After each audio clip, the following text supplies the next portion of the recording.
سلام انتعنان نخلهم تخطاتلتي يخون اندابلكو نامنا لمعنتي مدبي كعدتون كاللخو عمنا لمعنت مدبي نزيز ألمة بالعتي بلوس مفتحي حزالكن متيالخو عمنا لمعنت مدبي بزعبا نقوالن سيتي بالعتي نايمت اللام مخنياتاتن مفتحيون عصف حبيلنا كنرينا نزي channel حدش تزغونكم سبسكرايب بمقبار نتا نايدول ملكت بمنكع استفالاليو نايتعنا نايصوتاو ركب كمون نحدار هيوت انفورميشن ترخبلو channel سدرا نختكونو بخبري حتت از مدب نابزحات دك انستيو احواتنا نخبتصح لايك شير قبرو نا مدبي كاتون قالخو نقولن سيتي بالعتي زتصلملو مخنياتات كنرين كلنا قديمنا كنفلطو زلنا ناي سونتكن حبري صليم اندهالوا بالعتخن ون صليم انت خوينو ازي نورمال زخونه نغريو خوينو غنا ناي سونتكن حبري قيح اندهالوا بالعتخن تفليو صليم زخون انت خوينو نزي ناي سونت كفلخن زصلمو اربعه مخنياتات لو اتقداماي خوينو رخبون تايو كم زفلت بالعتي اب مونغو سلف تطابيقو زركب اكل سونت سلازخونه قربت مس قربت كفحفح انقالو راحسي يفطريو از دما بالعتخن نصلمي نخغالص يغبرويو اتخالي حساب دما انتايو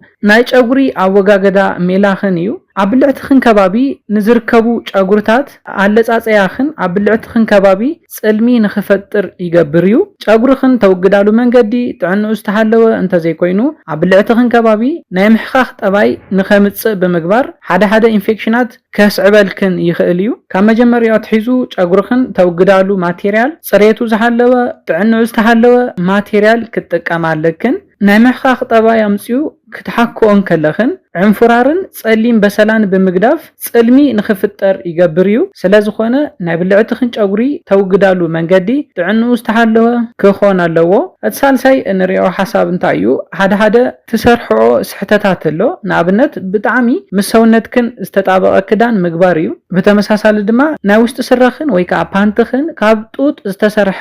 ዘይምዃኑ እዩ እዘን ክልተ ነገራት ኣብ ብልዕትኽን ለውጢ ክፈጥራ ዝኽእላ ኣገደስቲ ነገራት እየን ንኣብነት ብጣዕሚ ምሰውነትክን ዝተጣበቀ ወይ ከዓ ዝጣበቅ ክዳን ትኽደና እንተኮይንክን ብቀሊሉ ረሃጽ ንኽፍጠር ይገብር እዩ እዚ ረሃጽ ድማ ንብልዕቲ ጽልሚ እትዋና ሳዕቤን እዩ በተመሳሳሊ ድማ ነቲ ረሃጽ ኣብ እዋኑ ዘይተጽሪዮ እንተኮይንክን ናብ ዘይተደለየ ኢንፌክሽን ንኽትጋለጻ ከገብረክን ይኽእል እዩ ኣብዚ ክሕብረልክን ዝደሊ ፓንትኽን ግድን ካብ ጡጥ ዝተሰርሐ ክኾን ኣለዎ ምክንያቱ እንታይ እዩ ኣብ ልዕትኽን ከባቢ ራሕሲ ኣብ ዝፍጠረሉ እዋን እዚ ካብ ጥጥ ዝተሰርሐ ብታንቲ መጢጡ ንኸድርቆ ስለዝሕግዘክን እዩ ስለዝኾነ ካብ ጡጥ ዝተሰርሐ ፓንት ክትገብራ ክሕብረልክን ይደሊ በተመሳሳሊ ድማ ብጣዕሚ ምሰውነትክን ዝጣበቁ ክዳውንትታት ክትገብራ የብልክንን እትራብዓይን ወሳንን ዝኾነ ድማ ክንክን ዘይምግባር እዩ እዚ እንታይ ማለት እዩ ብልዕቲ ብጠባዩ ዓርሱን ዓርሱ ከም ዘጽሪ ይፍለጥ እዩ ዓርሱን ዓርሱ ከጽሪን ከሎ ፈሳሲ የፍልፍል እዩ ብልዕትኽን ራሕሲ ይረክብ እዩ ማለት እዩ ኣብዚ ግዜ ክትሕጸባ ኣለክን ከይተሓጸብክንኦ እቲ ፈሳሲ ኣብኡ ዝቐሪ እንተኮይኑ እዚ ፈሳሲ ንኢንፌክሽን ንሕማቕ ዝኾነ ናይ ብልዕቲ ጨና ከምኡውን ንናይ ብልዕቲ ጽልሚ ንኽትጋለጻ ዝገብረክን እዩ ስለዝኾነ ደቂ ኣንስትዮ ኩሉ ሻብ ቁሩብ ሙቕ ብዝበለ ጽሩይ ማይ ክትሕጸባ ኣለክን ምንም ዓይነት ጨና ዘለዎ ሳሙና ሻምፖ ከምኡውን ሎሽን ክትጥቀማ የብልክንን እዚ ነገር እዚ ናብ ብልዕትኽን ከባቢ ከኣቱ የብሉን እዘን ጨና ዘለወን ሳሙናታት ሻምፖታት ሎሽናት ኣብ ውሽጦም ጽቡቕ ጨና ንኽህልዎም ተባሂሉ ዝውሰኾም ዝተፈላለዩ ኬሚካላት ስለዘለዎም እዘን ኬሚካላት ናብ ውሽጢ ብልዕትኽን እንተኣትዮም ጸገም ይፈጥሩ እዮም ስለዝኾነ ደቂ ኣንስትዮ ኩሉ ሻዕ ቁሩብ ሙቕ ብዝበለ ጽሩይ ማይ ክትሕጸባ ክትክእል ኣለክን ሳሙናን ዝተፈላለዩ ሻምፖታት ከምኡውን ሎሽን ክትጥቀማ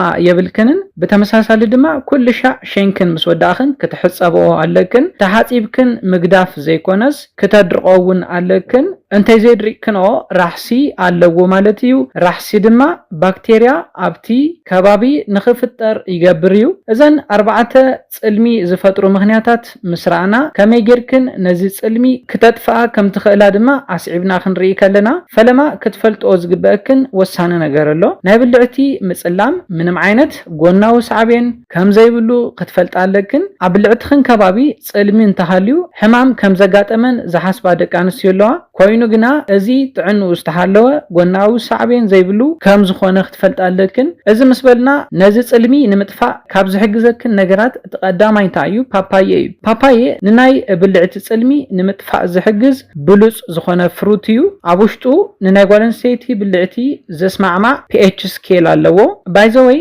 ለሚን ብፍጹም ክትጥቀማ የብልክንን ኣብዚ ክሕብረልክን ዝደልዮ ሓደ ደቂ ኣንስትዮ ዝተፈላለዩ ኢንፌክሽናት ናይ ምሕኻኽ ጠባይ ዕንፍራር ኣብ ብልዕተን ከባቢ ከጋጥመን ከሎ ብለሚን ዝሕጸባ ደቂ ኣንስትዮ ኣለዋ እየን ኮይኑ ግና ብፍጹም ክትገብርኦ ዘይብልክን ነገር ብለሚን ንብልዕትኽን ምሕጻብ እዩ ጣዕሚ ጎዳኣ ዝኾነ ምስ ናይ ጓል ኣንስተይቲ ብልዕቲ ዘይስማዕማዕ pH ስኬል ኣብ ውሽጢ ለሚን ስለ ዘሎ እዩ ኮይኑ ግና ኣብ ውሽጢ ፓፓየ ዘሎ pH ስኬል ንናይ ጓል ኣንስተይቲ ብልዕቲ ዘስማዕማዕ እዩ ከመይ ጌርክን ከም ትጥቀማሉ ክንሪኢን ከለና ድማ ፈለማ ንብልዕትኽን ብደንቢ ተሓጺብክን ከተድርቆለክን ካብኡ ነቲ ፓፓየ ብንእሽተይ ቆሪጽክን ኣብ ዝጸለመ ክፍሊ ብልዕትኽን ምሕሳ እዩ ኣብ ውሽጢ ብልዕትኽን ንኸይኣቱ ግና ክትጥንቀቓለክን ደጋዋይ ቆርበትክን ጥራሕ ክትሓሲኦለክን እዚ ምስ ወዳእኽን ን15 ደቂቕ ጸኒሕክን ጽሩይ ብዝኾነ ዝሑል ማይ ክትሕጸበዋለክን ቀደም ኢለ ብቁሩብ ሙቕ ዝበለ ማይ ክትሕጸባ ሓቢረልክን ነይረ ኮይኑ ግና እዚ ቁሩብ ሙቕ ብዝበለ ማይ ክትሕጸባለክን ዝበልኩኽን ኣብ ኖርማል እዋን እዩ ብፓፓየ ንብልዕትኽን ምስ ሓሰኽንኦ ግድን ብዙሑል ማይ ክትሕጸበዋለክን ኮይኑ ግና ኣብ ኖርማል እዋን ግን ብቁሩብ ሙቕ ብዝበለ ማይ ክትሕጸበዋለክን ስለዝኾነ ደቂ ኣንስትዮ እንዳደጋገምክን ነዚ ነገር ብምግባር ንብልዕትኽን ናብቲ ተፈጥሮኣዊ ሕብሩ ክትመልስኦ ትኽእላ ኢኽን ነዚ ነገር እዚ እንተነኣሰ ብሰሙን 2 ሻብ ብምግባር ልዑል ዝኾነ ለውጢ ክትሪኣ ትኽእላ ኢኽን ነዚ ኢለ ናይ ሎማዓንቲ መደበይ በዚ ክዛዝም ካብ ናይ ሎማዓንቲ መደበይ ዝኾነ ሓድሽ ነገር ከም ዝሓስኩም ተስፋ ይገብር መደብና ናብ ብዙሓት ደቂ ኣንስትዮ ኣሕዋትና ንኽበጽሕ ላይክ ሼር ግበርዎ ሰላምን ጥዕናን ንኹላትና ያኔለይ